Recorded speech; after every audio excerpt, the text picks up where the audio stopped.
I'm delighted to be here with all of you today. For those of you who don't know me, my name is Marissa Nachman, and I am a program officer at the Jewish Community Foundation of Los Angeles.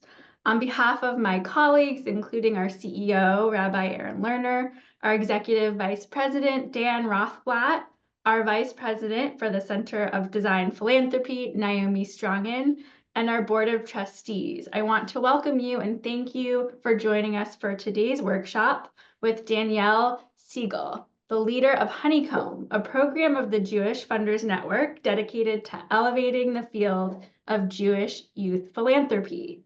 The foundation is proud to be a member of the Jewish Funders Network and grateful for our long-standing partnership with their team.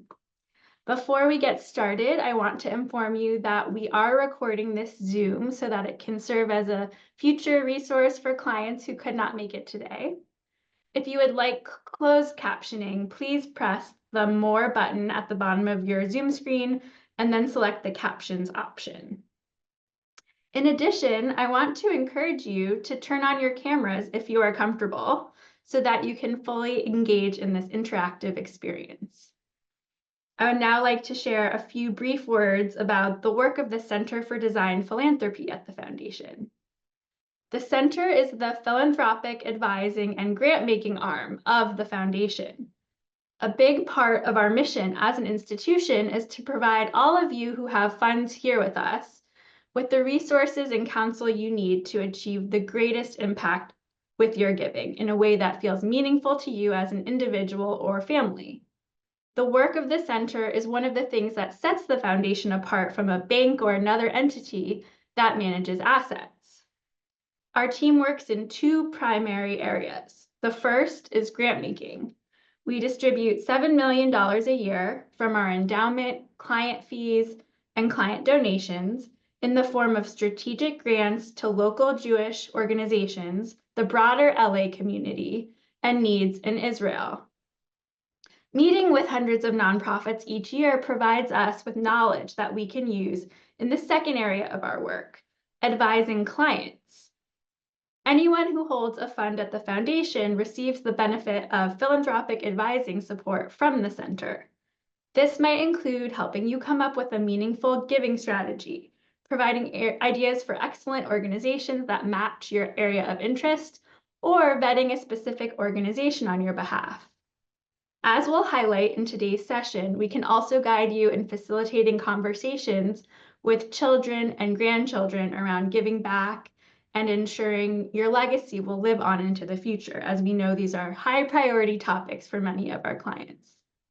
Over the years, we have seen many families utilize their funds and other tools to engage the next generation in philanthropy, whether it's giving the younger generation a seat at the table when philanthropic decisions are being made, or opening up a fund at the Foundation for a child or grandchild to make their own charitable gifts.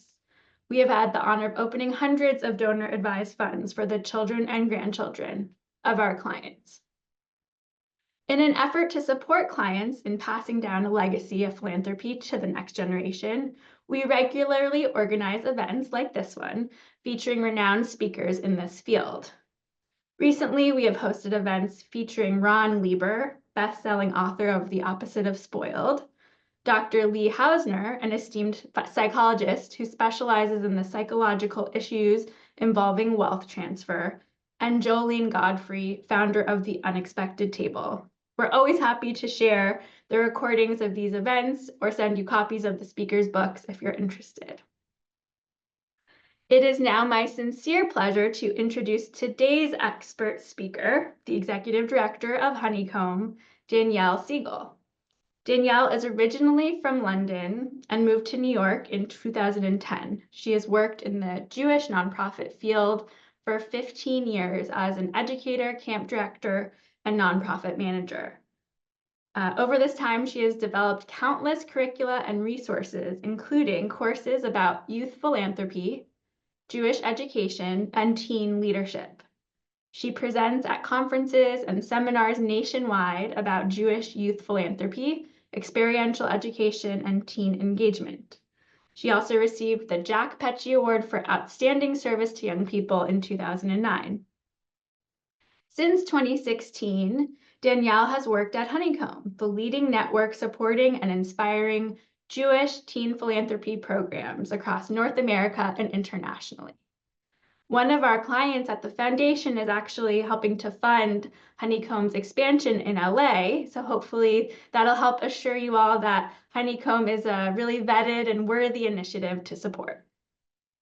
Before I turn the floor over to Danielle, I want to mention we will have some time for Q&A later on in the session after Danielle presents. So if questions come to mind during the workshop and you want to have them saved for the Q&A, you can send them directly to me, Marissa, in the chat, and I'll keep them in a queue for our Q&A. All right, take it away, Danielle. Amazing. Hello, everyone. Thank you so much for having me. And thank you for the introduction, Marissa. My name is Danielle Siegel. I'm the Executive Director of Honeycomb. And just as we are getting started, I want to ask you a question just to get you thinking about the topic at hand. So you are welcome to think about it to yourself, or feel free to type in the chat. But I want you to think, what is your first memory of giving? So giving in whatever way that means to you, but what is your first memory of giving, or a really early memory of giving for you?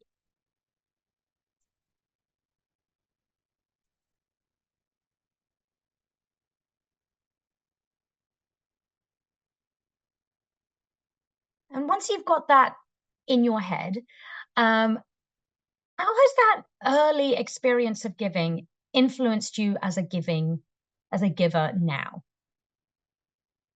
Just think about that.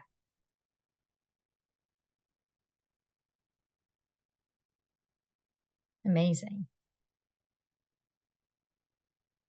So I'm seeing some messages in the chat. We've got people raising money for school walks, giving some money to people on the street, giving programs through school, volunteering. This is a really wonderful list. So thinking about those moments when you were younger of, oh, sorry. There we go. So thinking about those moments when you were younger and how they influence you now as an adult. Why am I asking you this today? Well, it's because we are going to be looking at what it means to engage that younger generation into the giving experience. And just to give a teeny bit of background, I know that Marissa already said a little bit about Honeycomb. So Honeycomb is the central resource for all things Jewish youth philanthropy. So what does that mean? We provide curriculum, professional development, training, networking, whatever the field needs in order to run really wonderful Jewish youth philanthropy programs. And we support a network of these programs that run largely independently in their organizations or within families.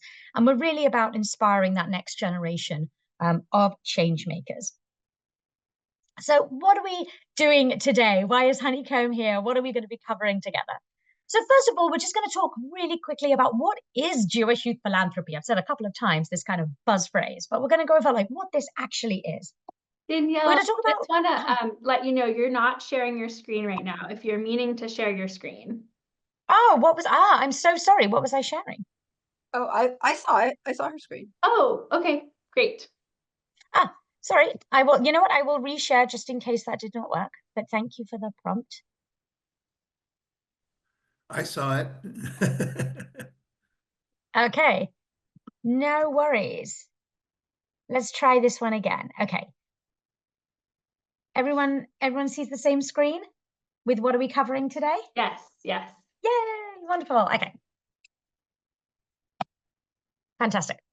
Okay, so after we've talked a little bit about what Jewish youth philanthropy is, we're going to talk about why talk to your teen or young person about giving. Also really key, what does this mean for your family? How can you really bring this into your family to really enhance your grant making? We're going to talk a little bit about some methods and structures for how you might do that. And then I'm going to share some really great tips with you for how to start these conversations as well. So as Marissa mentioned, you can pop some questions in the chat as we go along, and we'll be able to answer your questions towards the end as well. And if there is a really burning, timely question, Marissa will interrupt me so that I can answer it at the time. Okay, so what is Jewish Youth Philanthropy? It is a very multifaceted thing, and it's very hard to explain in one sentence, but I'm going to try. This is sort of my tiny elevator pitch for Jewish Youth Philanthropy. So, guided by Jewish values, young people are given the opportunity to engage in hands-on tzedakah through strategic grant making. And really the key bit here is the strategic grant making bit. Sometimes we put a coin in a tzedakah box, and you're giving a donation to a particular organization. That's great. It's tzedakah. It's a very important form of giving. Jewish Youth Philanthropy is really about the strategic grant making. So it's people coming together and making a strategic decision collectively about where grants are going. And that is a really key pillar of how Jewish Youth Philanthropy in general works. It is about making real decisions about real money. This is not a simulation program. This isn't asking young people or kids or teens to give away monopoly money. This is really them making real decisions about real money that is going to get given away. As I mentioned above, it is collective grant making. And in our curriculum, we also focus on decision making by consensus rather than voting. When voting happens, maybe the majority of people are happy for the decision to go forward, but there might be a minority who's not happy. And what's great about consensus is that everyone is happy for the decision to go forward, even if it isn't their first choice. So it's a really great lesson in learning from each other, listening, working through issues, and making that decision together that everyone is happy with. So it's a very key tenet of our curriculum. So that's just one way that we do it, like within our larger programs. So we have teen groups all over. We have programs in synagogues, JCCs, federations, foundations, camps, you name it. But also this can happen at home as well. And that is a little bit about what I'm going to be talking with you during this session. So whether it's a program which is very short and happens over a short period of time, or a whole academic year program with multi-sessions and over 100 teens, generally the phases of the philanthropy process are similar. It's just kind of expands or contracts depending on how into the weeds you're getting with your program. So you really can and it changes, depends on whether you're working with a group of elementary kids or teenagers, or maybe college students, whoever is kind of in your family or in your group. So we use kind of this four-phase methodology. So at the beginning, young people explore their own Jewish identity, their Jewish values, what they care about, and kind of learn about themselves. And then they do a deep dive into looking at causes or topics. In our curriculum, we call them justice issues, but you can call them topics. And they really kind of hone in on their values and work out what is important to them. They also will make some kind of mission statement so that they can maybe put that on a request for proposal, or so that they know what their focus is for their giving. And then they kind of set out on their journey. They do research into different organizations. They evaluate them. You might send out a public RFP, a request for proposal, or an invite only. And the young people will discuss. They might even do some site visits during this phase of the program, so that they can get to their final stage, which is making their decision. Their granting decision. And then we also make sure we incorporate some reflection in there as well.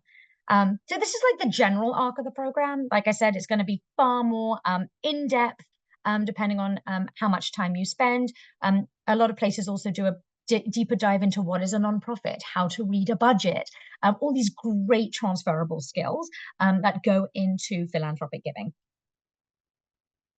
So I've explained the what, but I think really the most important bit is the why. Why are we involving young people in philanthropy from a young age? We see this as a key identity building marker. The values exploration, exploring ideas, the content around giving and philanthropy and how it links with Judaism. It's a very important moment of self-exploration, and then how that manifests outwardly, because it ends up in something tangible, because it ends in giving. Young people really get to practice their leadership skills. It gives them the opportunity to be a leader.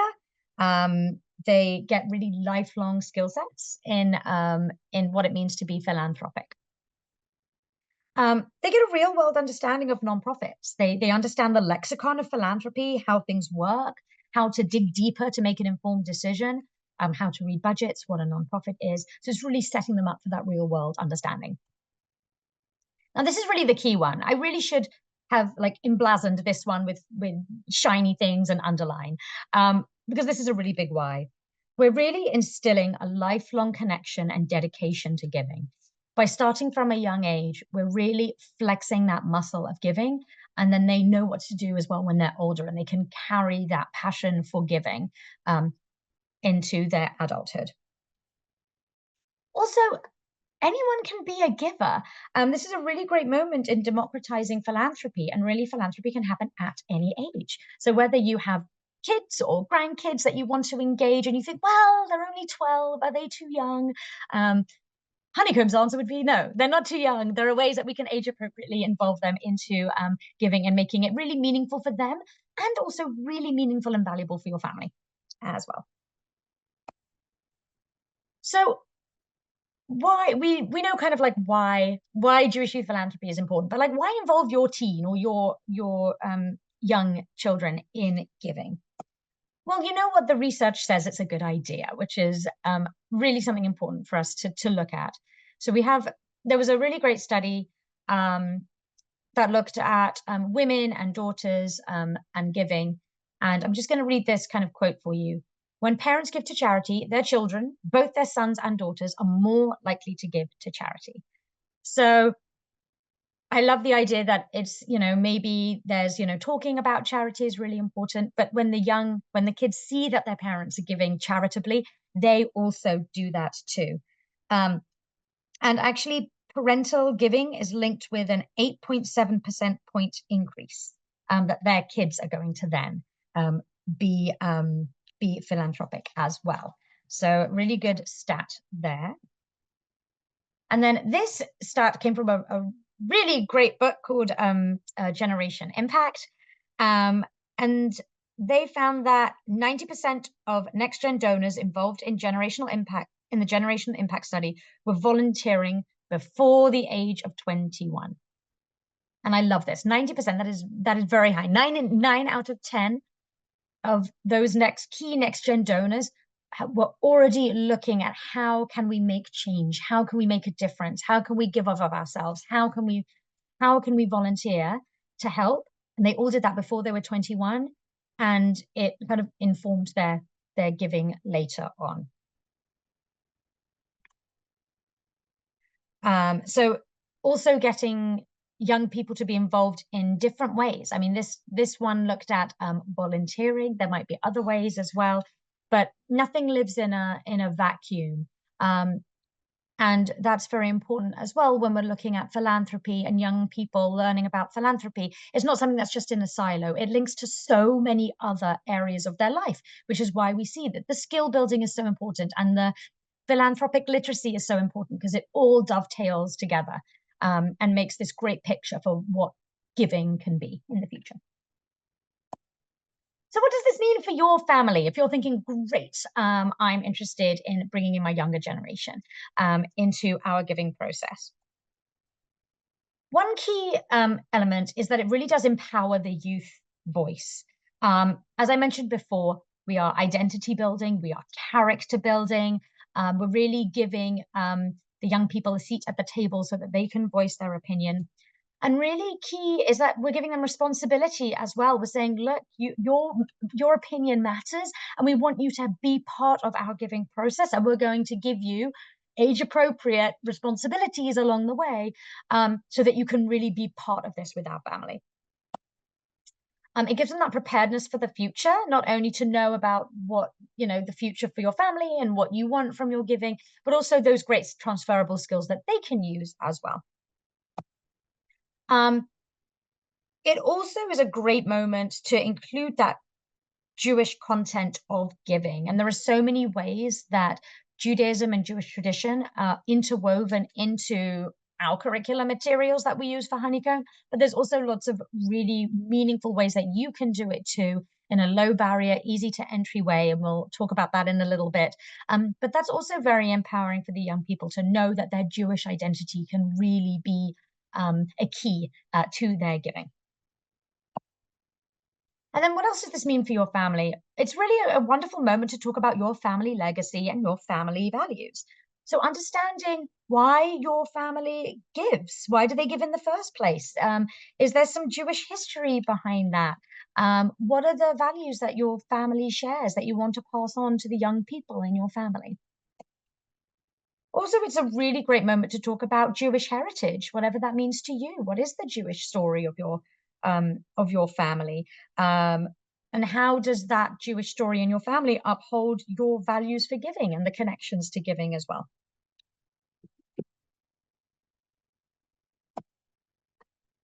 So we've done a little bit of the what and the why.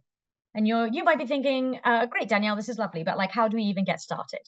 Well, we're going to go over a couple of methods and structures to really help you along your way.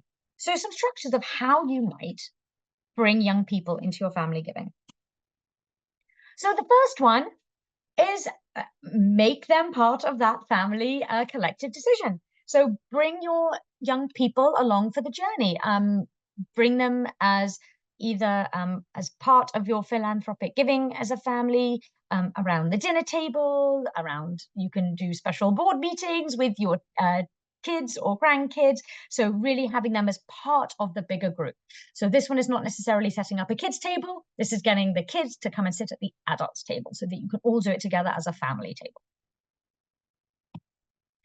You can also, if you want to give them the responsibility, rather than them coming into the group or as well as them coming into the bigger group, you can give the children, the cousins, however it manifests in your family, they can make an individual giving decision. So if you know that your family aims to give away a certain portion every year, a little bit of that can be portioned off to the young people in your family, and they can make their own decision about where that funding goes. You can do it with siblings as well. So you can either have one child making an individual decision, or you can have siblings together to make collective decision, or you can have cousins together making a bigger collective decision. So whatever kind of is going to work well with your family. You could also do a structure where your family already has kind of like a priority of where they give and you're going to be giving, but the child makes one additional organization suggestion that you could give to, or one more issue for you to examine. So it is still giving the young people a choice about what kind of topics are covered, even if they don't have the final say in the giving. It also gives them the opportunity to really choose their own path. Because if there is a family decision about, okay, this is where we generally give money to, but then a young person says, actually, I'd like us to, maybe we can consider this option too. Maybe it'll open the eyes of the rest of the family to an area that they hadn't really considered looking into. So it's really kind of nurturing that passion and giving them the responsibility as well. Marissa in her intro mentioned the great Ron Lieber. He has this really great method, which we kind of loosely call the mail method, where you gather all those letter campaigns that you get in the mail throughout the year, and you collect all those letters together and you use them to make a strategic decision with the kids, with your children, by reading and looking at the letters. So the idea is that they get to read about an organization, see what they're going to do with the money. So rather than you sending out a request for proposal, you can look at those letters that are probably coming to you in the mail anyway, and use that as a really great starting off point and a jumping off point to have those decisions with your children. So the important thing really is to start the conversation and to get the dialogue going so that it really does lead to that love of giving, and that you're opening the doors for these conversations so that the young people know they can talk to you about giving and what it means for your family, and how they can really embody the philanthropy of their family and then take it with them as they grow up, and that they can really be part of it when they're younger as well. So I mentioned a little bit earlier about Jewish values, and that in kind of like phase 1 of our curriculum, we look at Jewish values. And you might be thinking, well, what are Jewish values and what does that really mean? So we use Jewish values as a lens for giving often. Jewish values are really, what is important to you, how you want to live your life. There are so many Jewish values in traditional Judaism, in modern Judaism. There are so many examples of values. We have 7 values that are in our particular curriculum. You might have your own Jewish family values that you use as a guiding, as a kind of a guiding force for your giving. But if you want to use ours in the curriculum or the great resource that we're going to be sending you, you can. The 7 values that we use are very carefully chosen because they can help you look at outward giving. So how are you going to make your grant making? But also, they are also very representative of the internal process of philanthropy. All these values show up throughout those 4 phases. So the actual internal work of doing the philanthropy. So they're both internal and external. So the values that we look at are responsibility, service, loving kindness, respect, preservation, hope, and justice. And we have lots of materials around these 7 values. We have source sheets. But why we use these values, there's no right or wrong answer. Values are very much about how you approach them and what they really mean to you and which one speaks to you. There's no right or wrong answer. It's a very low barrier to entry. So when you're dealing with those who maybe are not as familiar with Judaism and Jewish tradition, that's okay. If you're working with younger children and you want to make it age appropriate, these values are very age appropriate. They also work in multi-generation or older generational settings too. So we really use the values as a lens so that we are all on a level playing field. So we're all starting from the same place and we can all have meaningful conversations together where no prior knowledge is needed. So with our, I've mentioned a couple of times our curriculum and our resources. So we have a couple of things to like help along the way so that you can start these conversations or maybe try one of the methods or structures that I introduced as far as bringing giving into your family. So one thing that I do want to show you, because you're all going to be receiving one of these, this is our Jewish philanthropy deck. It comes with 3 sets of cards. So we have the values, which you can actually, I put 3 of them on the screen so you can see a little better, but you've got the values. We also have 12 mitzvot cards, which are sort of like imperatives, the kind of imperatives that lead to action. So 12 mitzvot. And then we also have our justice issue cards. So these are like causes like homelessness and poverty, and we have 22 of them. Now, not to say that there aren't only 22 issues in the world, there are more than that, but for our curriculum, there are 22 of them. There are also some blank cards in there, so if you want to choose your own, you can.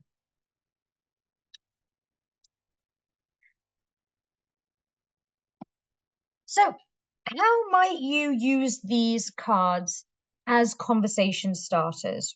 How might you kind of sit around your dinner table and really use these to start having conversations with the younger generation? So first of all, you can prioritize using the cards, and we love this exercise. You lay the cards out on the table, maybe all the values cards or all the justice issue cards, and you just take a moment to say, which one is percolating to the top for me right now?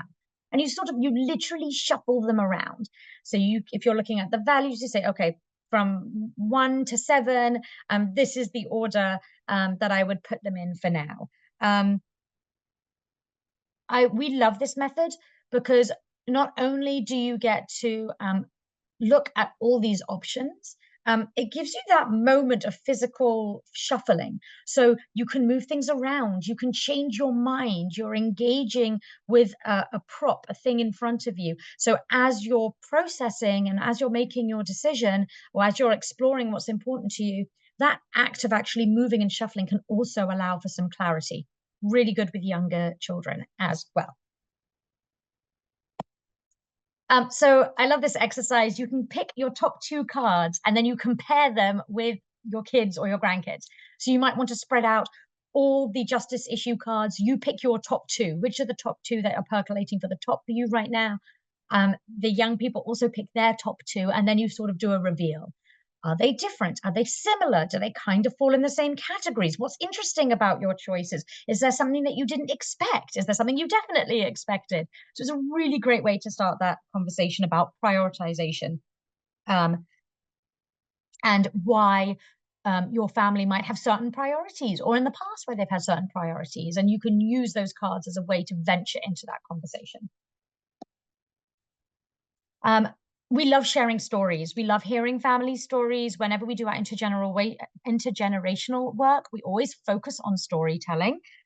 This is a really great exercise in storytelling. You can pick a card and tell a story around it. Pick a card that resonates and tell a family story. How this card is linking to your family story.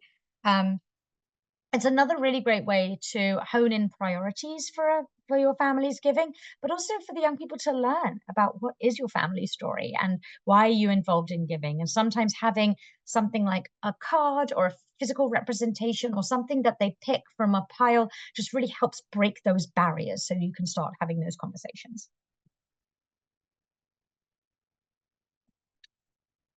Okay. Now, another thing I want to share with you is, so as I said, you are all going to get a pack of these. Another way that you can do an exercise is actually using images. We have a set of image cards, but you can use any postcards that you have, or maybe any photos. And having pictures as a reference also opens up whole new conversations. So you can lay out pictures on the table, ask young people to pick which one resonates with them, why they picked it. What is it about the picture that draw them to pick it? So there are lots of ways that you can use images to spark conversation as well. And I'm going to do a little demo with you. So as I said, we do have a set of cards, but we have a little online version for us to do today. I'm going to put a link in the chat. And this is like I guess, a virtual desktop, but you can follow along with me as well on the screen. You will see that there are cards laid out on the table. And I want to ask you, I'm going to share my screen so that you can see them here as well.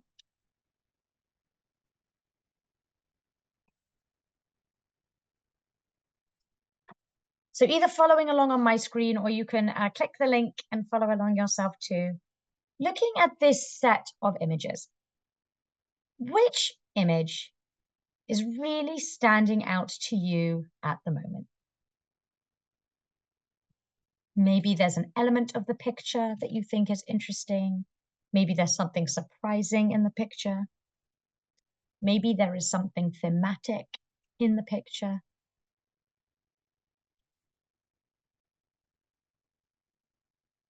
So have a look and think about, what is one picture that is really sparking something for you?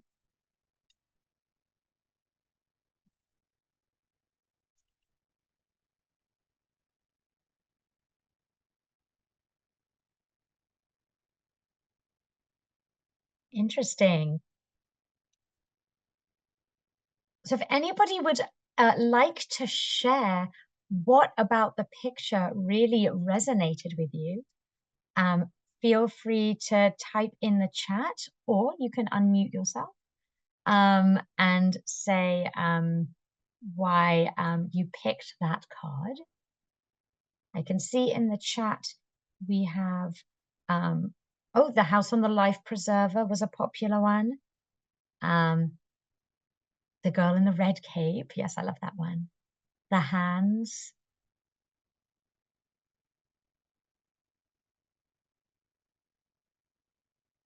Yes, the Girl in the Red Cape.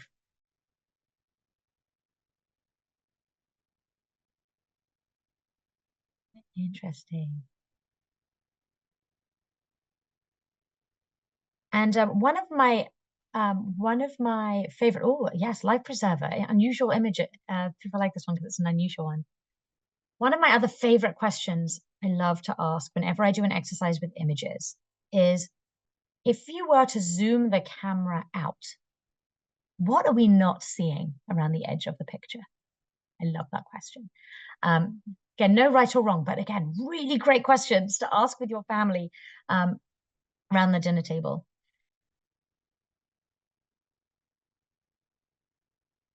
And if you are following along with this resource on the Google link that we sent, you'll notice that if you click the picture, it takes you to the back of the card, and they all have different prompt questions on the back as well. So you can answer those questions with your family too, based on the pictures on the front. And then you can always click back to main tabletop if you want to go back to the main table. But you can press any of those cards and see what's written on the back.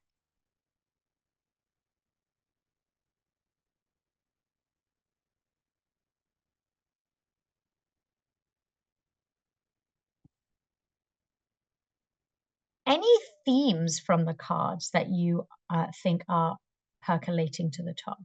Feel free to put that in the chat as well. Any themes at all? Not necessarily unifying across the whole pile, but just some themes that are percolating top. Great. Someone says Jewish themes, challah, the kotel, Torah. Lovely.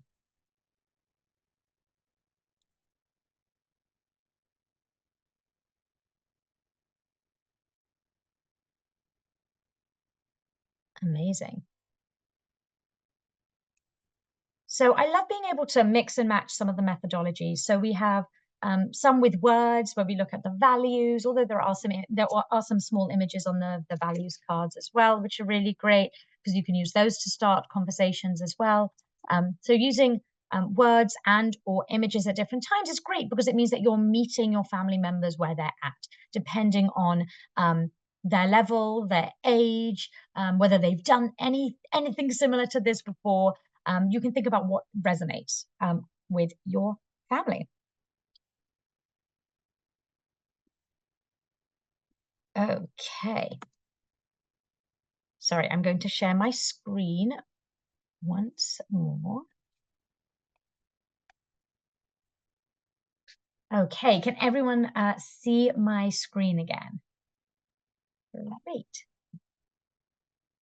Okay, so we were looking at the cards as conversation starters. We were looking at images at conversation starters. So let's actually look at some questions, specific questions that you can ask each other. So questions for anyone. So anyone of any generation can ask anyone else of any other generation. The one I asked you at the very beginning, what is your first memory of giving or of charity? What words would you use to describe our family? You can sometimes limit that. You can say 1 word, 3 words, but what words would you use to describe our family? And how would you describe me in 3 words? So a young person can ask their parents, how would you describe me? The parents can ask that of their kids. Really great way to kind of like start those conversations. And you can ask after they've got their words, you can dig a little deeper. You can say, is that what you expected? How does giving come into those descriptions?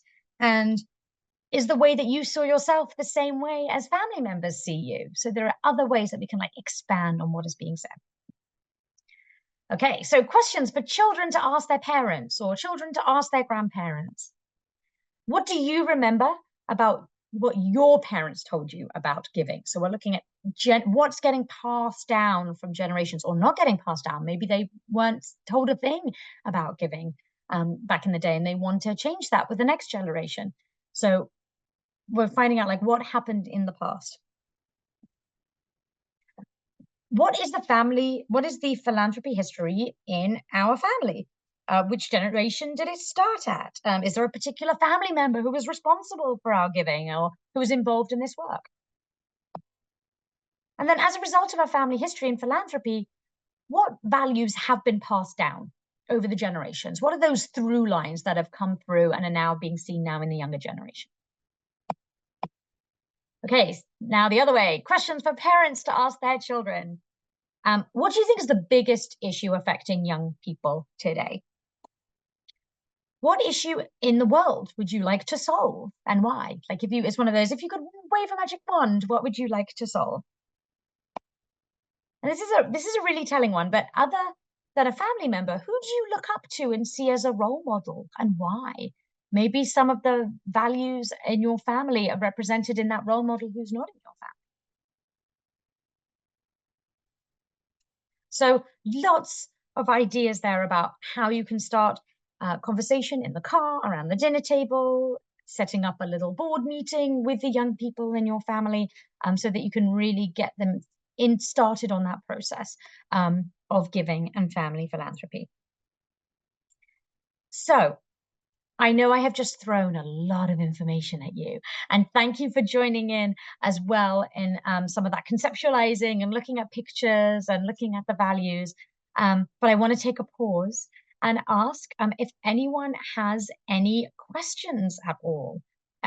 Marissa, I don't know whether you received some in the chat box along the way. And if anyone has any other questions, feel free to put them in the chat and I will go ahead and answer them. Thank you so much, Danielle. Yes, I have received some really great questions so far. And if you haven't asked something, you have any questions, please continue sending them in the chat. And Danielle will see them or I will read them to her. Okay, so one question, I think it's a great question, is how do families create an environment where their child's relationship to giving back is really natural, coming from them, not really being forced upon them? And another sort of related question was about, do you find teens, more so wanting to play video games or something like that? And how do you make this not just a chore, but something fun? Great. Okay, great questions. So as far as making it sort of feel like something organic, what's great is because so much of it starts with you and your family and telling the story of your family and the values that appear in your family, you can even start those conversations even before you get to the giving bit. You can even have a conversation around the dinner table about what are our family values? Maybe you do an activity if younger kids, maybe you can make a plaque that you put on your wall, which is your family values, and you concentrate on just that bit for a couple of months and do an art project together. And then when you start talking about giving and how can we live these values, how can we really put our money where our values are, they've already had that conversation about values, and linking that to money doesn't sound like it's coming out of nowhere. So all these little conversation starters, you can even just use those as standalone, not linked to the giving point at that moment, and then make those connections. So that's a way to make it like pretty organic as well. I think another way to make it really organic is having the young people watch you do your philanthropic process. Is it a moment where you do go through the mail and you see what you've received? Is there a moment where you are sending out your RFPs? And I mean, I don't know if you stuff envelopes and send them off for your RFPs, but even if it's like sending an email for an invite only RFP and allowing your team to like look at the screen while you're sending that, all those moments so that they know it's sort of part of the fabric of your family. So that when you have that moment of, we're going to have a family board meeting and we're inviting you to this table and being part of our giving as a family, it's not a surprise to them. It's really already like built into what they're doing. So those would be just kind of some tips about making it organic. And then you asked that great question about teenagers and would they be rather doing something else? I think, again, if you start young, and as I said, bring it in organically, it's so much part of their family that they understand that this is part of who we are. The other thing that we've noticed is, we have youth philanthropy programs all over the country. And many of them are, they're generally for teens, so ages 14 to 18. And those teens could be doing any number of things. They love youth philanthropy because it is that moment of true responsibility. It's not made up. They're not just writing an essay, putting it on a shelf, and nothing happens with it. They're actually being told, you are responsible for giving away this money. This is real. And that notion of being involved with something real is very powerful. And the fact that it is real world understanding, they get to peek behind the curtain of all these real world things. They get to learn how to read budgets and look at organizations and make decisions about organizations. It's very empowering. So we do find that there are teens who haven't necessarily engaged with other forms of Jewish life, but they do connect with youth philanthropy for this reason. I would also say, if you have a teen who's like super interested in video games and they manage to, I don't know, put out an RFP about how gaming and connection can enhance something, and they want to put out an RFP based on that, and then they make a decision about it. What a great way to harness their passion and bring that to the table. I Great question. appreciate that. Yeah, I love that idea of taking whatever the thing is that makes things fun and tying that back to this type of process. So another question that came in, do you have any advice around what size of giving is appropriate for teenagers? Sort of what gives them a sense of the value of what they're giving when they themselves might not really have a strong background in financial literacy? Yeah, so I think that is really going to depend on you and your family structure. If you already do make gifts every year, what percentage are you giving a percentage over to the young people to make a decision separately about a pool, or are you all together making a decision about your family pool? So there isn't really a hard and fast rule about about how much to give. I think it's more about what is going to be developmentally appropriate for the child at their age and stage in life. If you have a very young child who's just understanding the meaning of money and isn't quite there yet, giving them an enormous amount of money is not going to it's going to be too overwhelming because they're not going to understand like what that actually means. So you might want to start with a much smaller amount. As the children get older, that amount can grow. But I would say it's very dependent on you and your family and whether you already give or not and how much. You might want to think of it more in percentages than amounts, so that like everyone in your family is comfortable with how much as well. Also asking the teen the question of how much do you think is a big amount of money? How much do you think is how much do you think this organization would need to buy a new computer?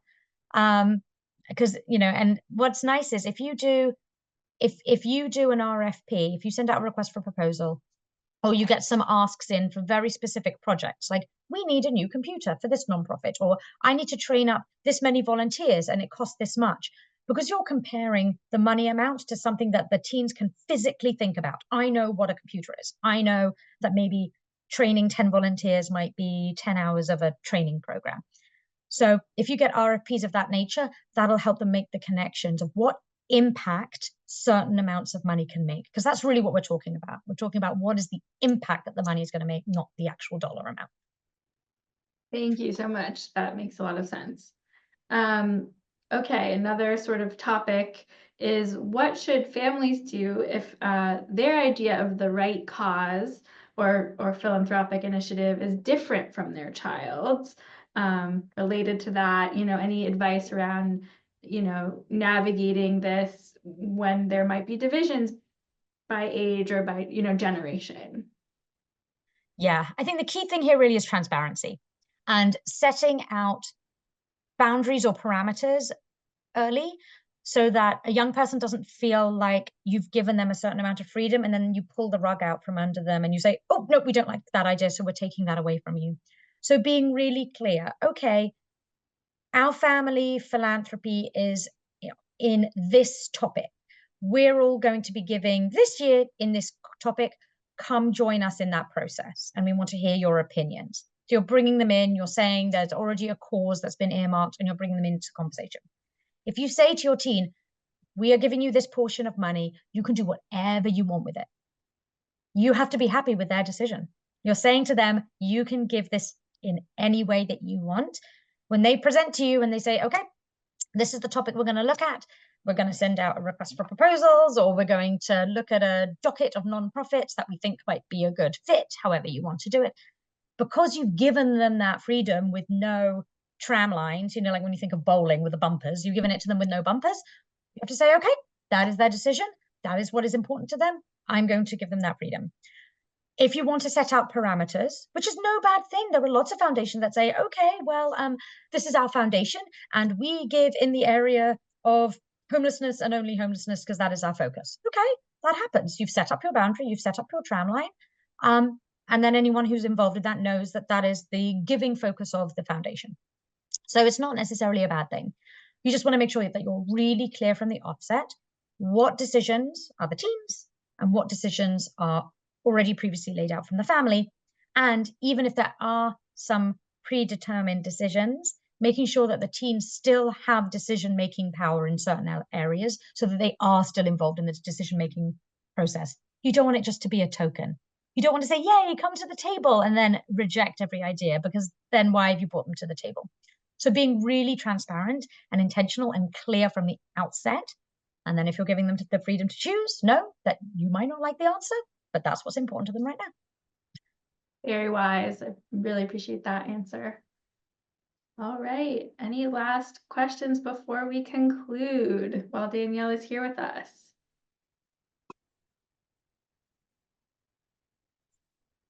We have a message in from Dan Rothblatt. Thank you for your excellent presentation, and some more thank yous coming in. Echoing them, really, really value your wisdom. And to everyone in the audience, thank you for joining us. Danielle, if you wouldn't mind putting up the slide with our contact information. You all can see contact information for Danielle and myself will soon be on the bottom of your screen. So please be in touch if you have any questions. And reiterating, as a client of the foundation, we are here and look forward to connecting you to additional resources and opportunities offered by JFN in the future. I also wanted to share 2 timely opportunities from the foundation that might be of interest to some of you. If you would like to gift your kids or grandkids a donor-advised fund for Hanukkah, we can create a Hanukkah certificate for you to present to them. And another thing we offer to set up is a tribute fund where donated dollars could support a teen's mitzvah project or another cause of their choice. So if you're interested in learning more about either of these options, please don't hesitate to contact me. After this event, we will be sending you an email with additional resources, including a reading list and previous salons on the topic of teen philanthropy. And as Danielle mentioned, we'll also send each of you a pack of those physical values cards from Honeycomb so that you can use that as a tool with your families. So please keep an eye out for them in the mail. And to conclude, I would like to wish everyone and your loved ones a safe, festive, and peaceful Thanksgiving holiday next week. Thank you all and take care.